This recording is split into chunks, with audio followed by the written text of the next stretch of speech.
After graduating from college, I moved into this duplex apartment on the southwest side. It felt like another ivory tower Wesley carved out for me. I grew up in the Chloe household, but I never understood why in such a big villa, only my mom treated me well while everyone else ignored me, revolving around my frail sister Jane. It wasn't until I turned 18, and my mom passed away, that I found out I wasn't biologically related to my mom's family. My mom found me at a train station. She had just had my sister and had a fight with my dad, so she stormed out. She saw me by a trash can and, with her maternal instincts kicking in, decided to take me in. At home, she treated me no differently than my sister, and she never mentioned any of this. I even used to think just having my mom was enough. But once she was gone, the family acted indifferent towards me, and I felt too uncomfortable to stay. My mom left me some money, enough to get me through college and a few more years, but I was reluctant to use it. So, I started working part-time while going to school, juggling studying with making money. I had no one to rely on. That was until sophomore year when Wesley came to our school for an investment seminar and we met. I had seen him every Lunar New Year when visiting family friends,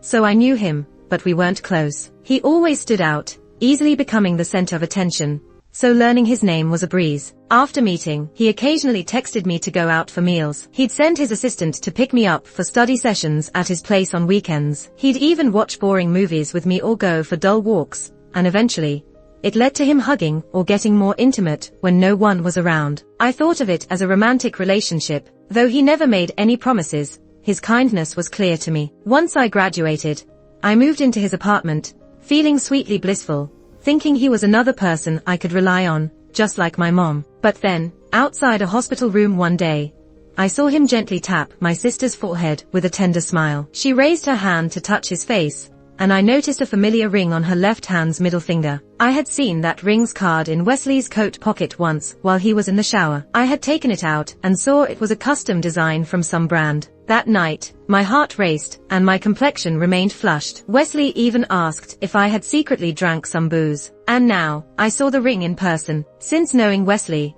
I had always seen him with a neutral expression, never smiling or getting angry, like he was indifferent to everything. He had the luxury to be that way. He rarely talked to me, but I felt his patience and saw him as gentle yet unwilling to show it. But I had seldom seen such a clear smile on his face, bathed in soft light, alongside my beautiful sister Jane, truly a picturesque sight. The nurse passing by with a tray gave me a puzzled look, then smiled as she entered. Wesley, you both are the most praised couple at our nurse's station. I silently left. Over the years, I often sneaked peeks at Jane's hospital room. She had always been well protected by the family. We had little interaction, but I remembered the warmth of her hand on my head when I cried as a child, and her indifferent expression towards me as we grew older. After all, I was never her sister. Looking back now, so many details make sense. Why Wesley never introduced me to his family or friends.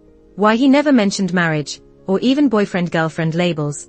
And why he didn't visit the apartment often. But why? I'm just a stray kid with nothing to offer or deceive. I have to admit, I wasn't smarter, prettier, or as charming as my sister. I just had a healthier body. Wesley and she seemed to be a better match. Family background, looks, even personality. But I don't get it. What were those years with Wesley for? He had a perfect, publicly approved match in my sister Jane, who lived under the same roof as me for over a decade. Why involve me? What value do I have? Maybe I was just a distraction. After graduating, Wesley asked me not to send out resumes, but to stay home for a while, learn something new, maybe study abroad, just not to work. I was so into him back then.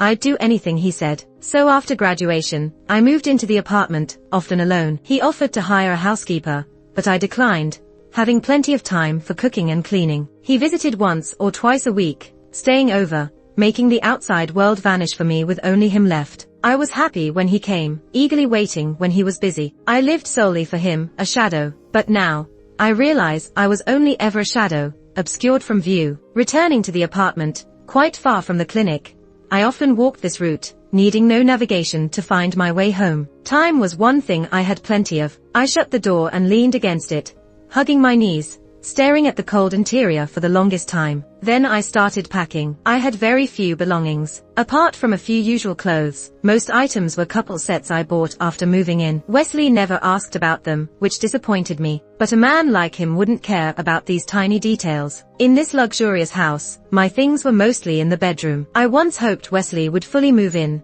letting us spend every day together, but reality crushed that dream. My mom's money, my scholarships, plus my savings from work amounted to a decent sum, but I wouldn't touch my mom's portion unless necessary. A 20-inch suitcase was all I had. A stray has no home. After packing, I spent the night thoroughly cleaning the already spotless house, erasing every trace of my existence. The dawn broke, and the first rays of sunshine shone through. I didn't bring anything Wesley bought me. Jewelry, shoes, bags, even the phone and computer. Honestly, I didn't contact many people other than him anyway. Multiple times, I felt like I was always the unnecessary one, no matter where I was. I found a clean sheet of A4 paper and left a breakup note for Wesley, pinning it under a clear glass on the dining table. Turned off the power, closed the door. That was the end of me and him. I first found a hotel to stay as a temporary stop. Food, clothing, and shelter is the priority. Used my old computer to find a place to rent, then applied for jobs. Finding a place and moving in was easy,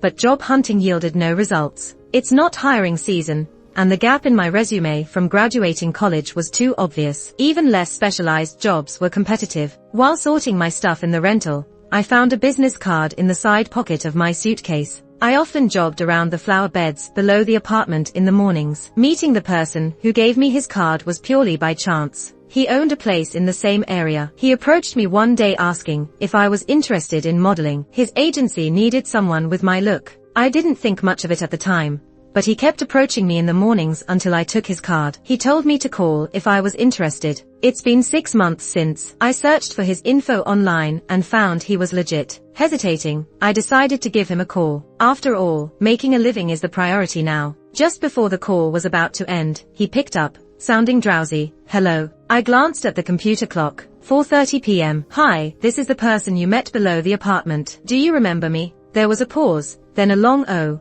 I remember now. Sorry, I'm traveling abroad right now, not fully awake." "No problem," I quickly said. "I'm calling to see if you still need someone with my style." He chuckled, sounding more alert. "We always need people. That project is on hold right now. Are you interested in signing with us?" "What's the process for signing up?" "If you're not tied to another contract, we have 2 options. 1, you sign with our company directly, and we'll find you other projects. The second, you sign just for this project. How about you think it over and we meet when I'm back?" "Sounds good. I'll think it over. Thank you." In the following days, I kept prepping my rental place and sending out more job applications. Turns out there's no such thing as an ivory tower. Leaving Wesley felt surreal. My daily life didn't change. Eating alone, reading alone, spending 24 hours alone. Wesley seldom contacted me. He would come by in the afternoons or evenings. Occasionally, he sent a driver when he wanted to take me out. So, I was always alone, waiting. Back then,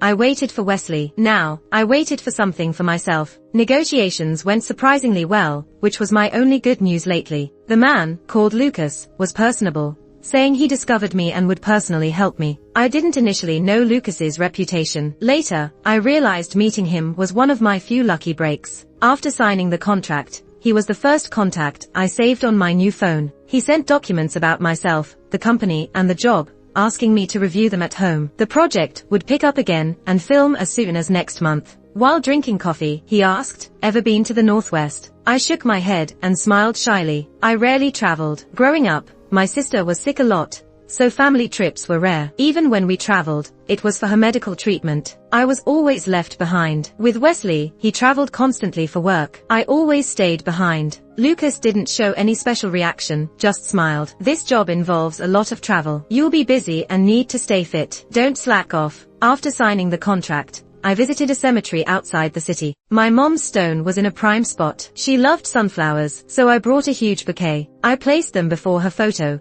sat in the sun, and told her about my new job. Cleaned up the already tidy spot, then turned to leave. A female voice called my name. "Jane." I turned and saw Wesley standing with my sister Chloe under a black umbrella. Caught off guard, I hesitated and greeted, "Sis." She nodded briefly, then spoke. "I brought my boyfriend to meet Mom. You're here for..." I managed a smile, meeting Wesley's gaze and my sister's eyes. "Just visiting Mom." She smiled briefly, rare for her. "This is Wesley, my boyfriend." I reflexively pressed my lips together and gave a quick smile. "Hi, if there's nothing else, I'll just head out now." I felt a sense of relief after walking out of the area crowded with stone tablets, but then realized I was suddenly feeling weak. I kept my head down, following the marble tiles, but was startled when a black silhouette blocked my path. Wesley's assistant, always wearing that stern expression and a black business suit year-round, said, "Wesley asked you to wait in the car for him." I looked up at him, but as usual, his face revealed nothing. I shook my head. "I have other things to do." He didn't step aside,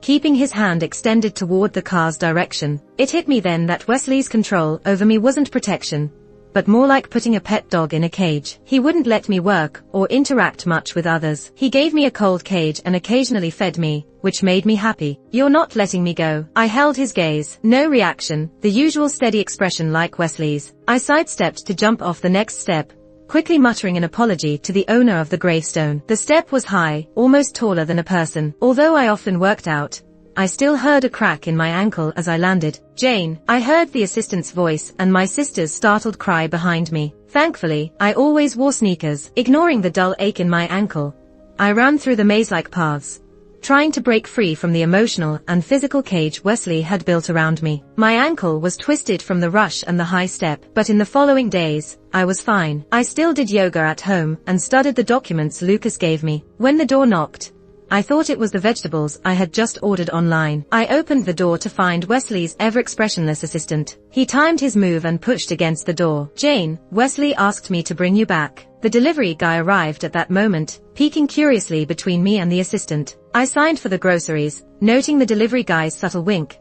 like asking if I needed help. The rented place was worlds apart from Wesley's home. There wasn't much of a security system. I shook my head and smiled gratefully. I took the groceries inside. The door couldn't close. "I'm not going with you," I said to the man at the door. As I placed the vegetables and fruits, I made sure he got the message. "You can't force me. Stand there as long as you want." I went to my bedroom and shut the door, but soon after, it knocked again. The assistant handed me his phone, showing a call interface. Annoyed, I grabbed the phone. "What do you want?" Wesley's voice, unusually impatient. My anger turned to exhaustion. "Tell your guy to leave, or I'm calling the police. Go back with him for now. I'll come over tonight. Don't make a fuss, okay?" "Wesley, do my words mean nothing to you?" I sighed. "Make your guy leave, or I really will call the police." I said it loudly enough for the assistant to hear. It went silent on the other end. I handed the phone back. I went back to my computer, watching videos of Lucas Company projects. The bedroom door closed. After reviewing some old works, I noticed the crescent moon outside the window. Rubbing my neck, I stepped out to make some dinner. The living room was quiet, with the front door shut. Seeing the man on the couch caught me off guard. Wesley turned his head from the computer. The harsh fluorescent light made his face clear. He put down the computer and stood up. His height cast a shadow over most of the room. I clenched my hands, unsure of what to say. In the past, I was always content around him, but after seeing him with my sister, I couldn't pretend anymore. Mom always taught me certain things. I remembered them well. No matter how good something is, if it belongs to someone else, it's still theirs. He looked tired, frowning a bit. "Jane, come back with me." Blinking away the heat in my eyes, I shook my head. In this ridiculous relationship, Wesley always had the control. I was used to listening to him. "Speak," he said, coming over to grab the back of my neck, his tone softening. His finger gently touched my ear. "Come back with me. Don't make this hard. I can't leave you here alone." His fingers moved to my face. I felt tears. Lowering his head, he seemed to try to touch my cheek. I turned away. "Did you see the note I left you?" He stared coldly. "Don't start with the childish games." I don't agree. Childish games. I was always the naive one in his eyes, even when it came to morals and decency. "You're marrying my sister, Wesley. Why are you still involving me? Do I mean nothing to you?" He turned my face. "That's none of your concern. Just stay put." I chuckled bitterly. He never revealed anything to me, always controlling everything. "So what? Staying put? My sister isn't enough for you. You still need me. Wesley, you make me sick." That was the harshest thing I'd ever said to him. His face immediately turned cold. He yanked me closer. "Sick, Jane? I make you sick now. Found someone better, did you? A loud slap echoed. A pink mark appeared on Wesley's right cheek. My palm stung. It was the first time I ever hit someone, and I never thought it would be Wesley. Wesley, am I just that cheap to you? Do you see me as some girl eager to become someone else's mistress? Get out. You could see the storm brewing in Wesley's eyes. Tonight, I was out of my own control, and he had lost his usual composure too. I don't trust him like I used to, so I'm unsure what he might do. His phone vibrated in his pocket. We were close enough that I could feel it too. His eyes were still fixed on me as he answered the call. Speak. The room was so quiet that I could hear the faint noises from the other end of the call. Even though I couldn't make out the words, I could sense the urgency from the caller. His free hand still gripped my wrist tightly. After he hung up, I asked him, with an unmistakable hint of sarcasm in my voice, "Is my sister sick again?" He stared at me for half a minute before he finally spoke. "I have to go. Stay away from that model agent and stay here." My heart skipped a beat. I felt even more like a clown. He was like a fisherman, watching me struggle in the water at his own pace, knowing full well that none of my actions escaped his eyes or control. This control once gave me a sense of security, but now it feels like a cage. "Wesley, do you even understand what I'm saying?" I said. "We're done. Whatever bleak relationship we had, it's over. Do you get it?" I felt desperate. "Why do you never care about what I say? Good or bad? You act like you haven't heard a thing. I'm a person too. What exactly am I to you? Can you respect me for once?" He didn't move for a moment, still standing with his hand in his pocket, after putting his phone away. "Just listen to me on this one thing. The rest will be up to you, I promise." He took his hand out and placed it on my shoulder. "There is no rest of it." I almost never yell like that. My throat felt sore and dry from shouting. I lowered my voice. "There is no rest of it." "What?" He tilted his head, as if he hadn't heard me clearly. I pulled away from his hand, tears uncontrollably streaming down my face. I stopped between each word. I said, "There is no rest of it." Wesley, in everyone's eyes, I am already an outsider. What else do you want from me? To be the girl brazen enough to steal her sister's boyfriend? His phone started vibrating again in his pocket. Turning away, I wiped my tears. "Just go. Calm down. I'll come for you in a couple of days." He patted my shoulder. Then the sound of the door closing. A gust swept past my ankles, cold. The next morning, the sun was already high up when I woke. I had only fallen asleep around dawn, and now my head throbbed. Only after freshening up did I realize my phone was vibrating. Lucas's name flashed on the screen. I cleared my throat before answering. "Hey, Lucas. Hey, did I disturb you?" "No, not at all." I took a sip of water quickly. He always had a bit of a smile in his voice. "Just calling to let you know. I pitched our project in that meeting a few days ago. The materials were prepared beforehand, so once approved, we'll be set to go." "That's great news. So, get ready for that. I may call at any time, and we'll head out. Don't worry about the clothes. Pack what you usually wear and something warm. Everything else is listed in the notes I sent you." "Seen it?" "Yeah, I read it, and I remember everything." He chuckled. "You don't need to memorize it. Just follow the notes. Stay healthy, alright? No getting sick." "Okay, that's all." Even after I landed, it all felt surreal. Lucas called just a few days after telling me to get ready, and now here we were, all set to go. I was amazed by their pace of work. Lucas was dressed differently this time, not in his usual iron grey suit, but in a simple dark sports jacket and casual pants. He looked much younger. I always thought Lucas's friendliness and talkativeness, despite meeting me only a few times, were a result of his profession honing his social skills. Naturally, he was a bit hard to approach. This was different from Wesley. Wesley was impenetrable inside and out. He rarely had to put in the effort to socialize, and his outstanding abilities and high position meant he didn't need to. So, he maintained his cold, indifferent demeanor, and he didn't care about much, including me. He couldn't even bother to make excuses or explanations. So many things were handed to him on a silver platter, with little effort on his part. After getting off the plane, we got into a 7-seater SUV. This trip involved just me, Lucas, and his assistant. The photographer, makeup artist, and others were on a different flight. Our theme this time was red, in collaboration with a luxury jewelry brand, promoting their second quarter new arrivals for next year. An overseas coordinator requested Lucas specifically after this project had been on hold for a while. They were even considering foreign professional agents before Lucas made it happen. A perfectionist, I thought, Lucas would rather pass on such a great opportunity than work with unsuitable models. With so many beautiful, elegant, and lively faces out there, I had no clue why Lucas chose me. On the flip side, it added invisible pressure on me. With no experience or particular talent, I worried about dragging the team down. The theme was red, luxurious jewelry, and Lucas chose the Northwest Desert. Our first stop was the colorful landform, the winding mountain roads and an old red Santana car, whose worn-out paint contrasted sharply with the vast swathes of earthy red mountains. As I stepped out of the car, my hand with red nail polish pushed the door open first. My shoulder-length black hair rested at my neck. When I applied lipstick using the car's rearview mirror, the pendant in the middle of my collarbone caught the reflected light. The second set was in the heart of the desert. Golden sand swirling around, a touch of golden silk across my face, revealing just a hint of red on the tip of my ear, visible yet subtle. Then it was all about capturing the shots. When fully engrossed in one thing, you tend to lose track of time. By the time we set foot back home, more than 10 days had passed. Lucas was the biggest help during this process, teaching me how to avoid stiff poses, how to look natural, how to handle the camera without forgetting it was there, down to tiny details in even dynamic shots, how to flip my hair, blink, walk. 10-hour days, and most of the footage was useless, but I never lost faith. Each member of the team was striving towards the same goal. Each could be my teacher. Yet, Lucas insisted I had talent. We were on our flight home when he said that. I looked at him, surprised. He nodded and smiled.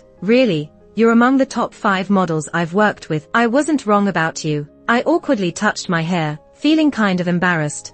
I thought I wasted a lot of everyone's time. No, you're starting from scratch. Everyone knows that. It's actually a challenge, and your performance has been impressive. Growing up, apart from my mom telling me I was great, I hardly ever received any praise from others. As a kid, I was introverted and even a bit of a loner. Even though my grades were okay, neither the teachers nor my classmates liked me much. When I met Wesley as an adult, he was close to me, spent time with me, but never praised me. He never commented on how my cooking tasted, how my new cakes turned out, or how high my GPA was. He rarely used any evaluative language with me. So right now, I felt super embarrassed, almost awkward. Mumbling for a while, "You guys are the best." Lucas smiled a bit. "Keep working hard. I believe one day you'll be on screens in many buildings, and a lot of people will know you. Don't doubt yourself." Before we parted, Lucas told me to keep my phone on. He'd keep me updated on the project's progress. After all, it was my debut. He'd also contact me about other suitable opportunities. I nodded, suddenly feeling like life had a purpose. But when I got home, I wasn't greeted by a dark, messy apartment. Instead, Tom's assistant and some others were waiting on the staircase. My rented apartment didn't have an elevator. I was dragging my suitcase up the stairs. The sound-activated lights came on, revealing Tom's assistant and 2 other men in black quietly standing by the door. They seemed to have been waiting for a while. When they saw me, they said, "Let me take the suitcase, Miss Jane." I tightened my grip on the handle. "What do you mean? We've already moved your essential things. Wesley asked me to bring you back." Before I could argue, the 2 men in black came over, took my suitcase, and started leading me downstairs. I was tired from traveling so far, from a packed schedule, and mentally stretched thin. Yet, I felt joyful until I saw them. Now, all that exhaustion turned into a painful weariness, overwhelming me. I didn't bother to struggle. Those 2 tall bodyguards had taut muscles I could feel even through their clothes. I didn't stand a chance. Plus, at this point, Wesley had made it clear he saw me as a prisoner, maybe even a fugitive. I didn't want to argue with him anymore. Without resisting, I returned to the duplex apartment. All the lights were on inside. A quick glance revealed that many of the furnishings had changed. The cold black and white decor had given way to a cozy, country-style look. I felt mentally and physically drained, but I didn't want to touch anything in the room. I knew he was just outside the door. Faintly, I could hear him talking on the phone. Ignoring my discomfort, I fell asleep on the couch with my clothes on. The next time I woke up, I felt a light touch on my face. His fingers were cool as they trailed from my eyes to the corner of my mouth. I turned my head, curling up on the couch, my back to Wesley. He placed his palm on my shoulder, gently forcing me to turn around. "I don't like you turning your back on me," he said, his voice a bit cold. It was rare for him to explicitly state his preferences to me. Usually, he was inscrutable, his emotions hidden. Often, I had to exert a lot of effort, even make a fool of myself, just to see a flicker of his emotions. I used to feel proud and delighted by that. Wasn't I just a clown? He reached out and lightly brushed my eyelashes, slowing his tone. "Are you hungry? Get up and eat something." I still didn't respond. I had tried talking to him before, but it always went nowhere. So I didn't want to waste any more effort. When he withdrew his hand, I immediately turned away again. He pulled me back by the shoulder, and I turned away once more. This time, he used more force, holding me in place with one hand after turning me back. I gave up the struggle, closing my eyes, determined to ignore him and fall asleep. But of course, sleep wouldn't come. Wesley quietly watched me, and time lost its meaning. Just as I was drifting into a hazy state, Wesley finally moved. He picked me up, one arm around my back and the other under my knees, and carried me to another room. Through my closed eyelids, I sensed a warm, orange light instead of the harsh white. We seemed to be in the bedroom I used to stay in. My body sank into the soft mattress, inhaling the clean scent of fresh linens. I turned over, my back to Wesley. This time, he didn't pull me back. The room fell silent except for the rhythmic ticking of a clock, which had apparently been fixed. After a long time, I heard the rustling of Wesley's clothes, then the sound of a glass door closing and the gentle hiss of water. When Wesley climbed into bed,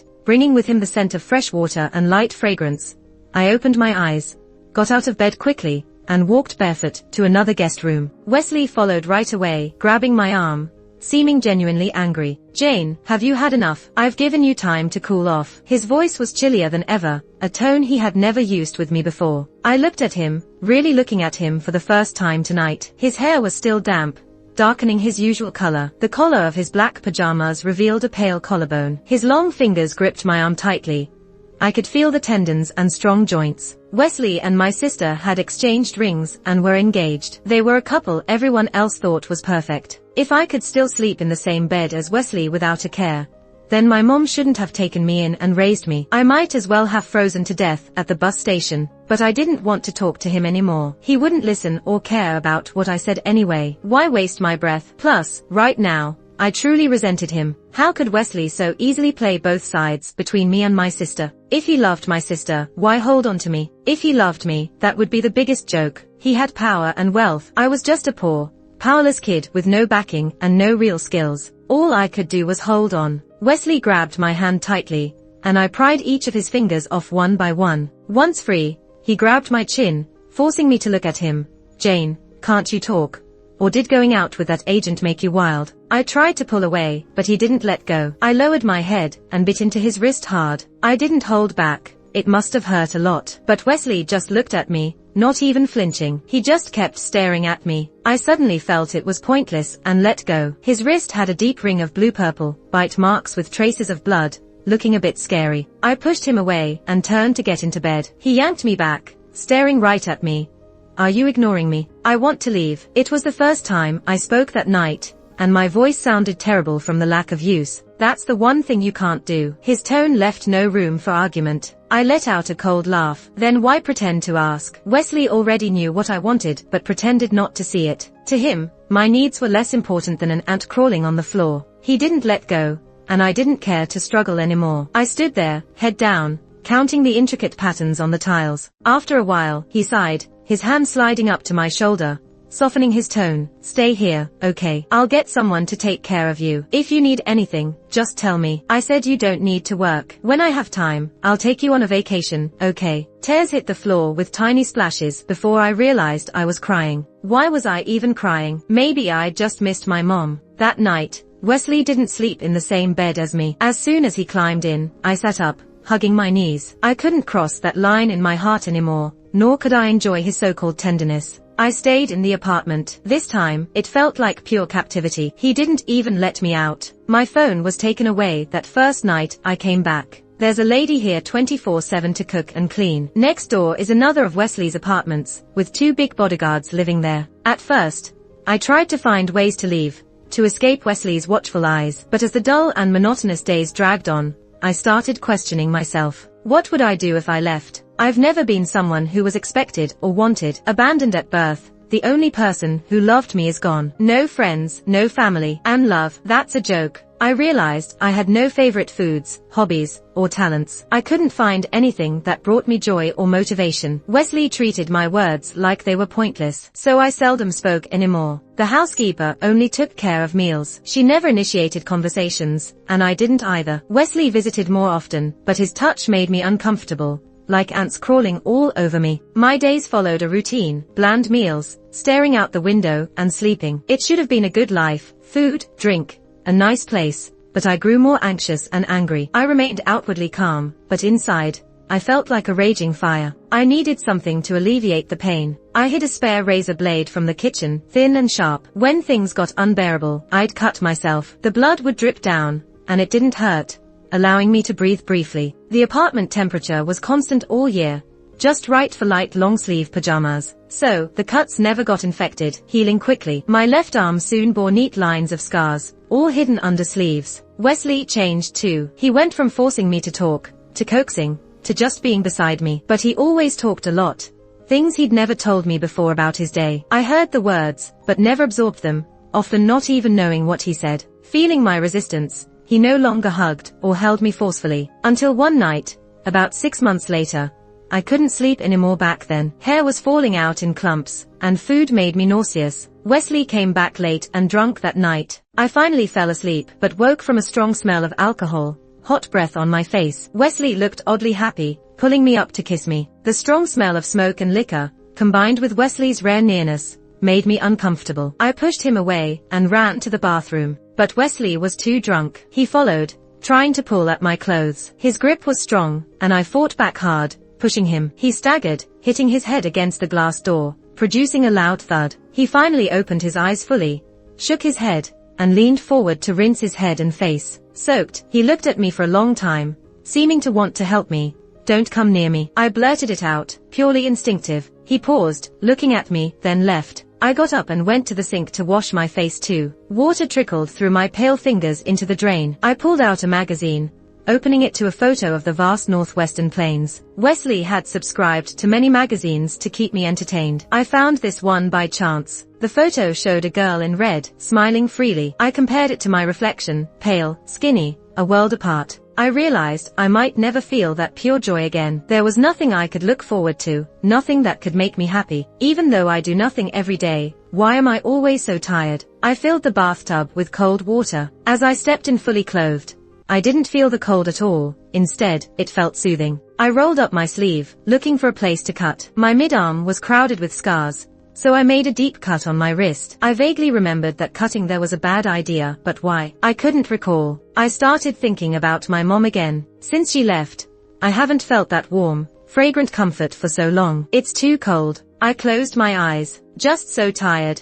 It's like I'm always running forward, but the road ahead is blurry, and something terrifying is chasing me from behind. Eventually, a massive, dark beast caught my arm in its jaws, its sharp teeth tearing through skin and muscle, crunching my bones. As the smell of blood faded, I was overwhelmed by the sharp odor of disinfectant. That sleep felt endless. When I opened my eyes, the first thing I saw was a white ceiling and a chandelier. I was too weak to move, staring blankly at the light, until my eyes involuntarily watered. I caught Wesley's gaze. His eyes were red, stubble covered his chin, his hair was messy. He didn't look like the pristine, untouchable man I remembered. He dabbed the corners of my eyes with a tissue, speaking softly with barely any movement of his lips. "Jane, I won't push you anymore. Please don't hurt yourself again. Do you realize how close I was to losing you that night if I had been just a moment late?" He didn't finish. Being freshly awake made me feel sleepy again. I yawned, and he adjusted my blanket, speaking even more softly. "Rest some more." "Wesley, I don't get why you saved me," I said slowly, thinking aloud. "I'm not my sister. To them, I'm just a stranger. You have my sister. I'm just extra. As for myself, I often wonder why I even exist. Every morning when I open my eyes, I feel suffocated and miserable. Wouldn't it be better if I just died? It would be a relief. Maybe I could continue being my mom's daughter." I chuckled, my dry lips cracking painfully, eyes watering again. He took my hand, gently rubbing the thick bandages, and gave a faint smile. "You are like this because of me. I won't tell you to live for my sake, but you're still young. You've met so few people and experienced so little. There's so much beauty out there you've never seen. It's not worth it, Jane. You need to see the wider world for yourself." I paused, speaking after a long silence. "But, Wesley, I don't want to see you again. You kept me locked up for so long. Seeing you makes me physically suffocate. Then I remember you're my sister's fiancé." He buried his face in my palm. My wounded hand was numb, but vaguely felt the brief dampness of his tears. After a long time, he finally said, "I know, but I won't marry your sister." Once the wounds healed, I was discharged. The doctor warned my left hand might be a bit weak, and suggested exercise, herbal remedies, or acupuncture. I didn't care much, but Wesley listened attentively. On the way back, it was getting dark. Passing through the city center, the big screens on the tall buildings were lit up with colorful ads. I didn't recognize many faces or brands, but my gaze stopped midway. The car stopped at a red light, giving me a clearer view of the woman or girl with bold makeup in front of a red Santana on the screen. I remembered Lucas explaining the desired effect. A blend of woman and girl, a young woman, or a mature girl, showcasing a freshly blooming flowers, shy yet bold beauty. I glanced one last time at the face on the bright screen before turning away, noticing Wesley was also looking in that direction. My rented place was outside the third ring, while Wesley's apartment was in the second ring center. The driver slowed down at the intersection. I looked at Wesley, his Adam's apple bobbed before he instructed the driver to head outward. "Can I rent a better place for you, maybe safer?" he asked. I stared at my knees. So many others live there. I can manage. I don't think anything's wrong with it. Arriving downstairs, the assistant fetched my luggage from the trunk without waiting for Wesley's instructions. "I'll have someone bring your things from the other place tomorrow." I shook my head. "Most of it you bought." "I don't want it. Throw it away. I can compensate for the loss." He looked at me for a long moment and said, "Go ahead." I turned to leave, then looked back. "Wesley, you won't come looking for me, right?" Standing 2 steps up, I was still shorter than him. He stared straight at me before pulling me into an embrace, his face buried in my shoulder. "But you'll let me know you're safe and healthy." "I'll be fine," I said, not sure if to him or myself. Wesley didn't let go. "Let me know." "Wesley, we have no ties anymore." I pushed him away and said slowly, "My life is no concern of yours anymore." He lightly grasped my wrist, a gentle hold easy to break free from.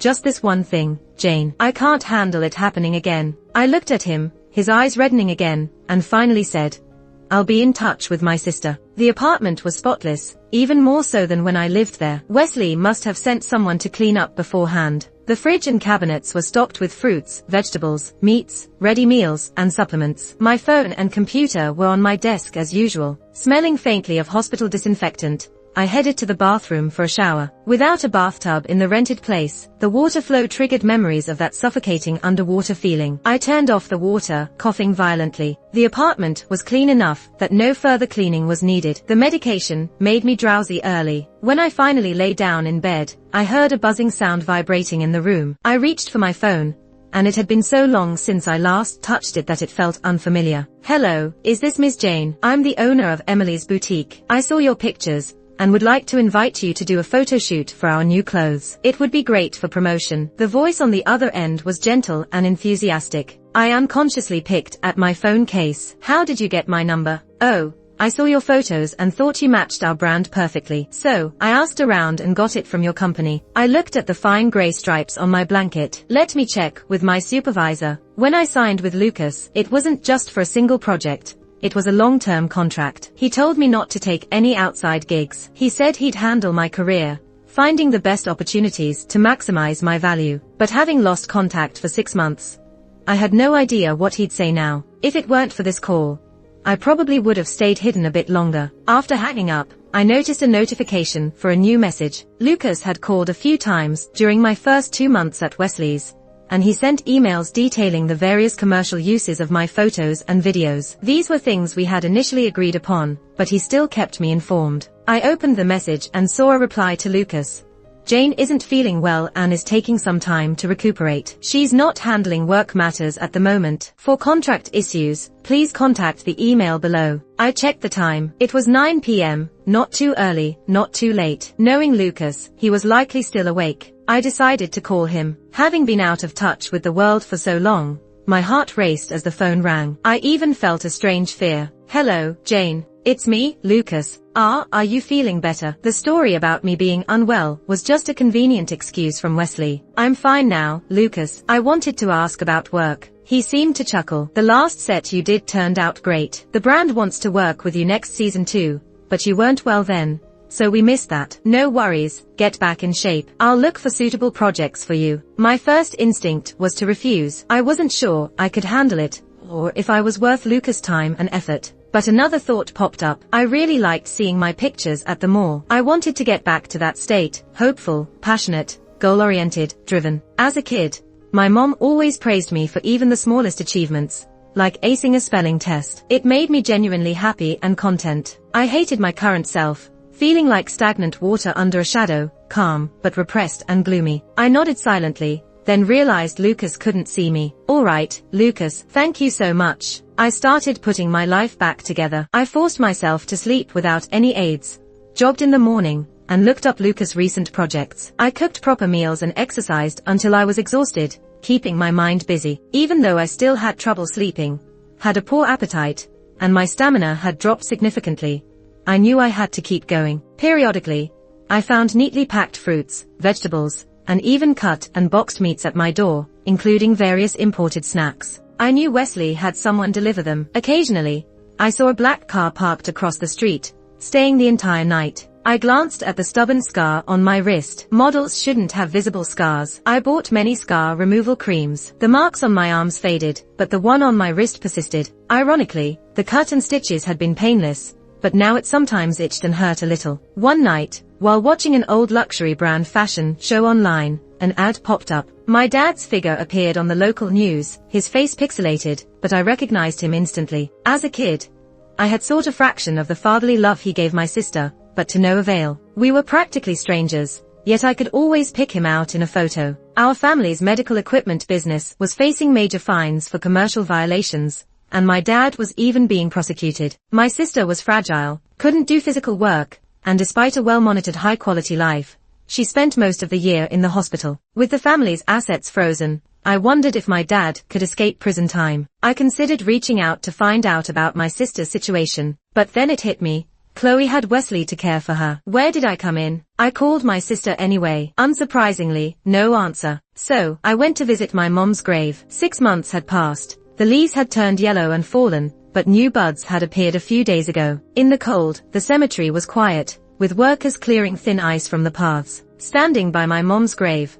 I didn't know what to say. Since her passing, my most common feeling was loneliness, like now. The sky was vast and dark, and the workers' noises grew faint. As I left the cemetery, it started to drizzle. I hadn't reached the gate when someone approached quickly. It was the caretaker, handing me a beige umbrella. I looked at him, puzzled. He said it was provided for visitors, but this was new. And the umbrella, with its ornate handle and subtly engraved letters, wasn't the kind given out freely. I shook my head. No, thank you. He didn't push any further. It's been almost another month since his last meeting with Lucas. This time, they went to Northern Europe for a big shoot. The client was well-funded, but had extremely strict requirements, so it took a long time. This time, he asked me to come to his office directly. Despite having signed with them a long time ago, this was my first time inside their company. The company, located in a central business park, felt more like an exhibition hall inside. It was filled with photos and sculptures, making the cubicles feel cramped. I went straight to Lucas's office. He was wearing silver-framed glasses. When he saw me, he gave me a once-over and casually said,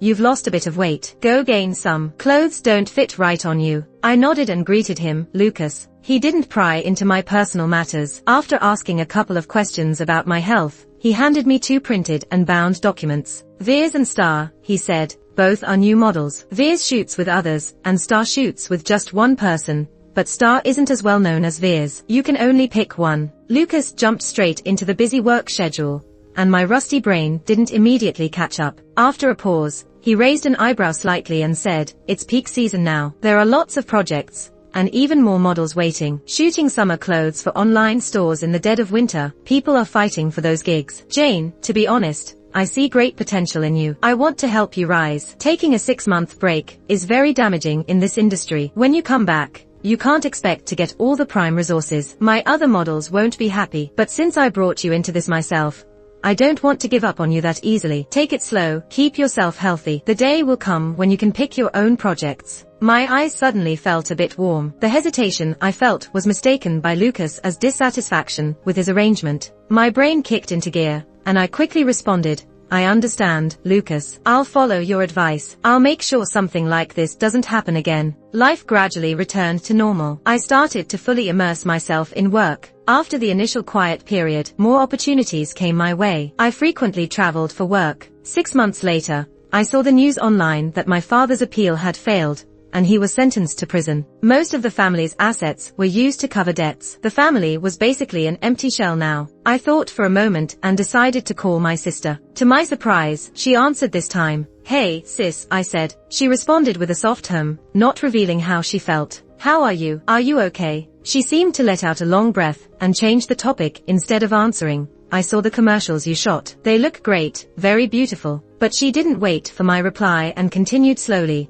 I'll be going abroad next month. After that, I might only come back periodically to see Dad. When Dad gets out, I'll likely take him away too. You take care of yourself. I slowly squatted down, staring at my shoes. Aren't you getting married? She seemed amused. Someone as sickly as me doesn't know how long I'll live. Marriage? No chance. I wanted to ask her about Wesley, but the words didn't come out. What did it matter to me anyway? What about Mom? Does it matter where you pay respects? After that, I never saw Chloe again. I thought about visiting my father in prison, but it felt like meeting a stranger. I was even a bit scared of seeing him. So, I asked a friend connected to Lucas to send seasonal supplies. With more job opportunities, I became busier and more fulfilled. I didn't eat at home often, and the periodic deliveries of vegetables and fruit finally stopped. Wesley disappeared completely from my life, except for the occasional luxury car parked outside late into the night, or high-end job offers that didn't match my current status. I couldn't do anything about the luxury car,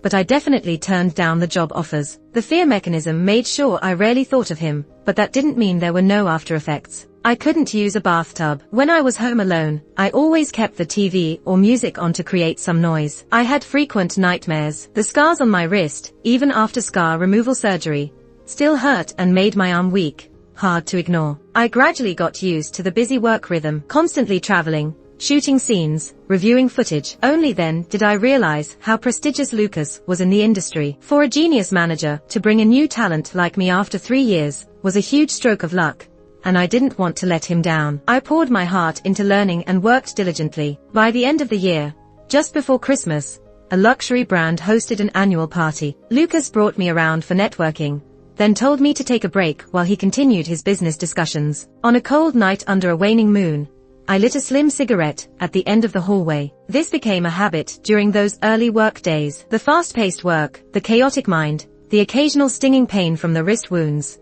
they made it hard for me to relax. One day, I bought an unfamiliar pack of cigarettes from a small shop downstairs. Lighting one up and inhaling deeply, the harsh smoke made my eyes water. The first time I'd shed tears in a long while. I didn't think cigarettes had a grip on me, but I always kept a pack in my bag. Lighting the slim green cigarette and watching the smoke curl upwards, footsteps approached from behind. Assuming it was someone I knew, I extinguished the cigarette and turned around. Seeing the person, I reflexively frowned. Wesley stood opposite me, the light casting over him from behind. He had a coat draped over his arm, and wore only a deep grey shirt, with a couple of buttons undone, hinting at his neckline. I had seen plenty of attractive, refined, and beautiful people in this industry. Wesley was still good-looking, but not the best. His gaze briefly swept over my hand as he took a couple of steps closer to stand by the window with me. The window was open, and the exposed skin on my neck and arms sprouted goosebumps from the cold, but I didn't feel chilly. It's been a long time, he finally spoke. The cold wind from the window scattered his shallow breaths quickly. I came over and found out Lucas brought you along,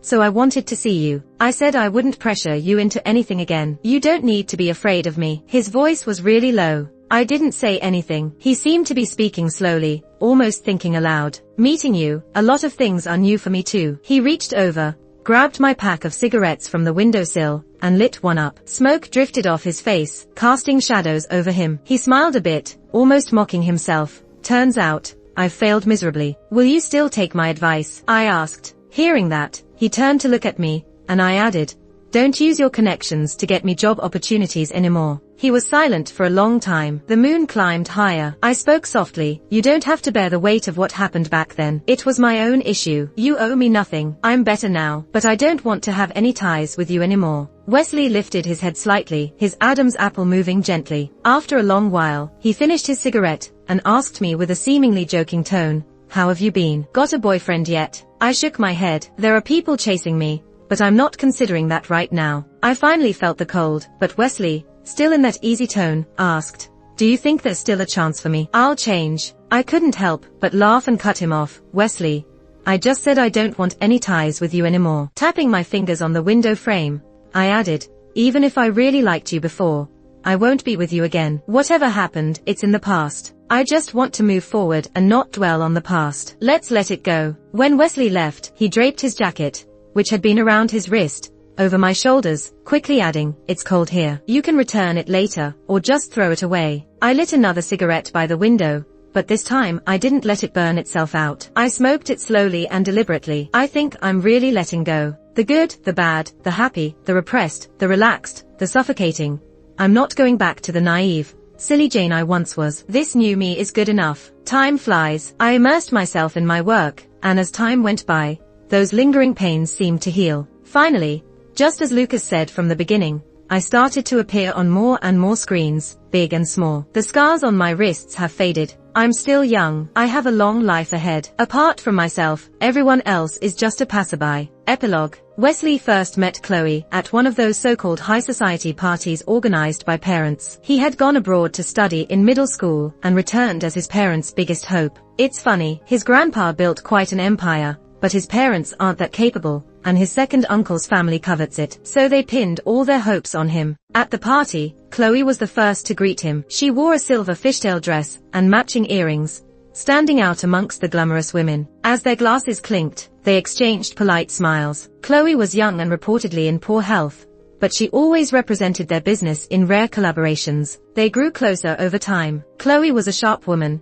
her intelligence hidden behind a frail appearance. Wesley, dealing with someone smart and fragile, occasionally felt a gentle breeze stir his heart, but he stayed clear-headed, not letting it go further. He didn't fancy smart partners, or the idea of bringing calculations into private life. Plus, he didn't want to start an affair doomed by illness. Chloe's family was in medical equipment. Now that Wesley had secured the second top position at the main company, venturing into this profitable area seemed beneficial. About 6 months later, out of nowhere, Jane appeared. The venue lights were dim. Wesley, bored, scanned the audience. Some young university students fiddled with their phones, while others whispered to neighbors. The random lights caught his attention, and he saw a girl in the corner, wide-eyed but nodding off. Wesley had a vague recollection of her. Once, when Chloe was in the hospital, he saw this girl leaving the room hurriedly as he exited the elevator. Chloe's adopted sister, Wesley had heard about her, the one taken in by their late mother during her youth. Jane was very different from Chloe. Even in illness, Chloe was always radiant. Jane, on the other hand, was pure and naive,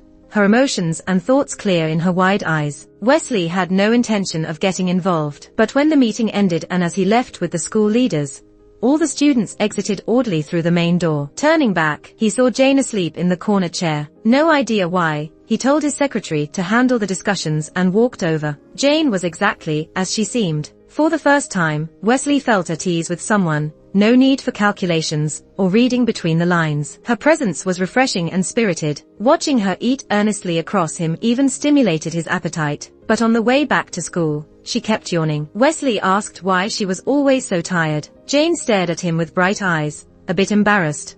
"I want to save some money, so I take on some part-time jobs." Wesley frowned, considering her sensitive background, but didn't ask more. What he wanted to know didn't need to come from her directly. The next day, a report landed on his desk. Chloe and Jane, sisters by name, but their lives were worlds apart. Chloe was the cherished family treasure. Jane, despite growing up in the same place for over a decade, was pretty much invisible in Chloe's household. To Wesley, Jane seemed like a harmless little creature, sweet and relaxing to be around. He could easily take her under his wing, at least so she wouldn't have to struggle so much. He even felt a bit relieved that Jane remained marginalized in the Chloe household, which allowed her to stay pure and innocent. Meanwhile, Chloe, despite her fragile appearance, was full of schemes and quickly set her sights on him. After a successful collaboration with Chloe's family, he and Chloe stayed for dinner. There was a subtle sense of mutual attraction between him and Chloe. During the meal, the waiter poured their wine, and Chloe dismissed him. For a moment, the large private room was just the two of them. Chloe took a sip of her wine. "I want to discuss a business proposition with you." Wesley leaned back in his chair, smiling slightly. "About what?" Chloe tapped her meticulously manicured nails lightly on the table,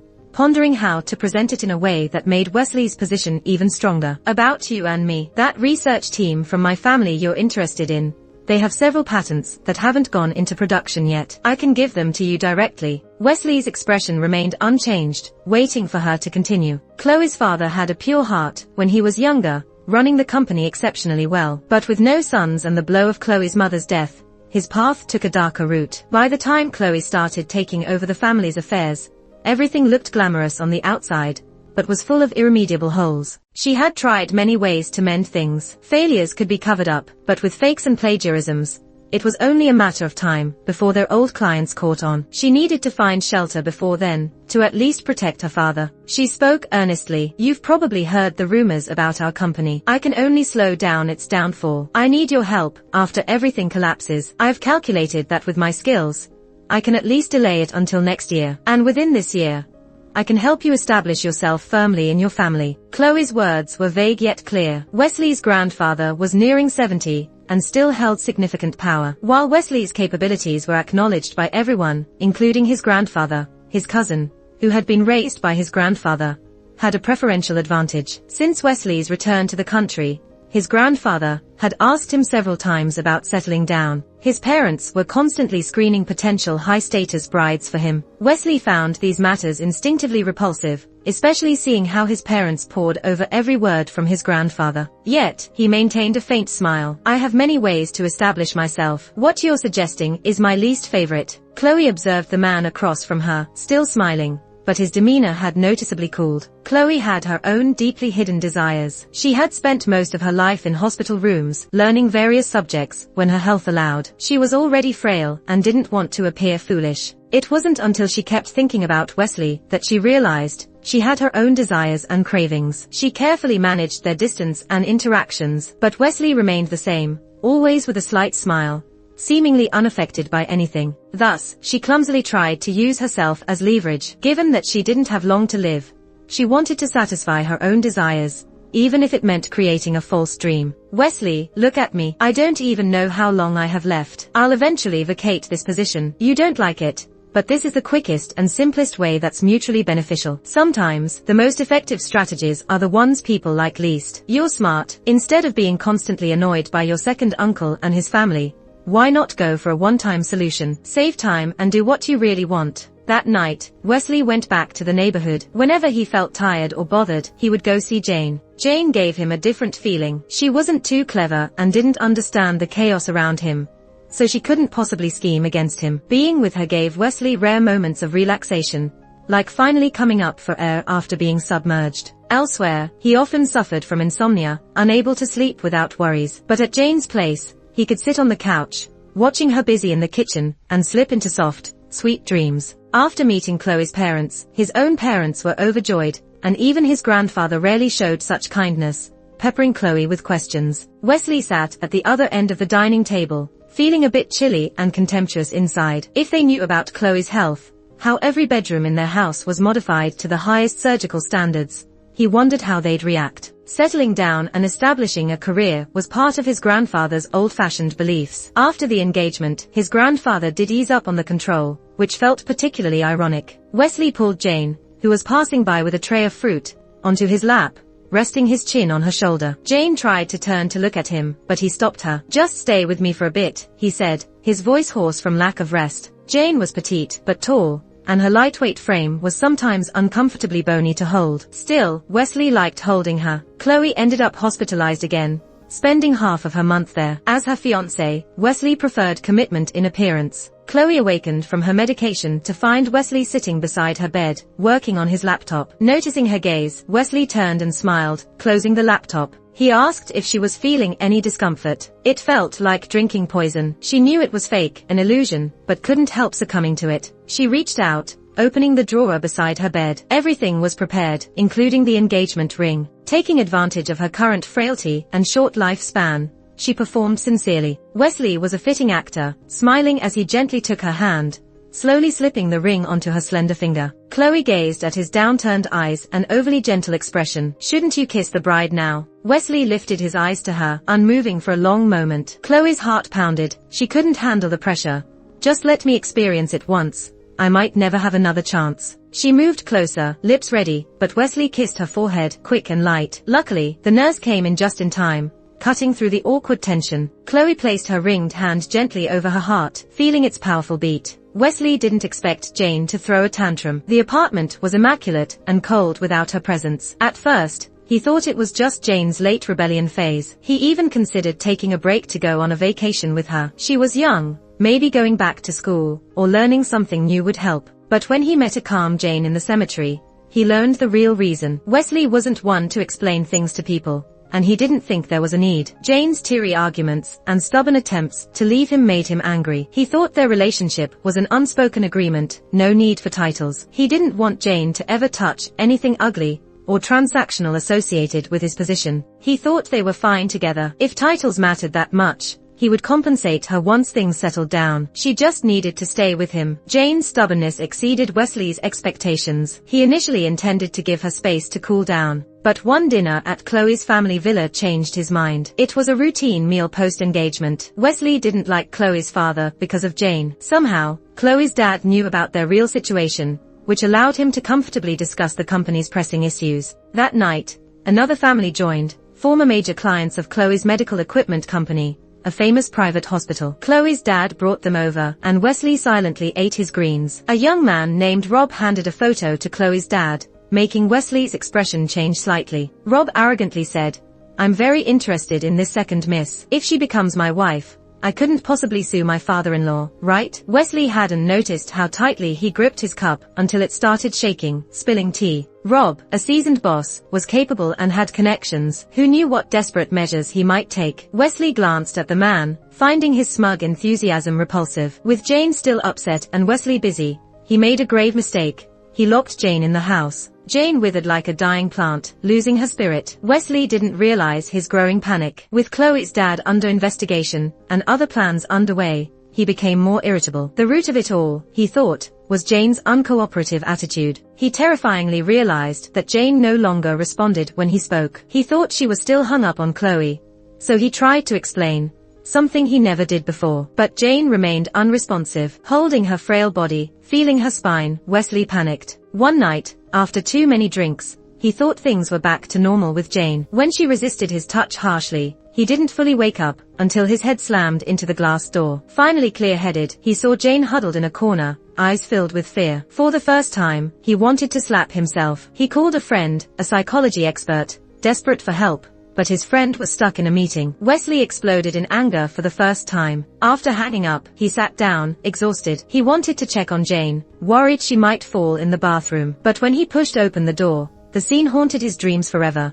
A bloody bathtub among pale Jane's figure. He frantically pulled her out, stopping the bleeding wrists. Running outside, he shouted for security. Those were his most panicked days. Outside the surgery room, he reflected on many things he had ignored. Why was Jane so easily affecting his emotions? Why had he urgently needed her response lately? That deep fear all made sense. Jane had lodged herself in his heart. He was genuinely scared. No matter what, he was to blame for pushing Jane to this point. He was the culprit. Jane's pale face now pleaded for his distance, filling him with sorrow. His fear of a repeat incident was unbearable. Jane seemed to vanish from his life completely. Despite her quiet nature, he felt alone without her. Watching Jane slowly recover from a distance, he realized she had an unbreakable spirit. If her health and happiness meant their separation, he could accept it. Living in the same city, breathing the same air, knowing she was well was enough for him. With Chloe's dad sentenced, their ridiculous deal ended. Chloe visited him before leaving, her underlying message clear. Wesley pretended not to understand, giving no response. He was too drained. Jane's career flourished. Driving past the city center, Wesley often saw Jane's pictures on the big screen, so he bought an apartment across the river. When he wasn't at his place, he went there, feeling only deeper loneliness.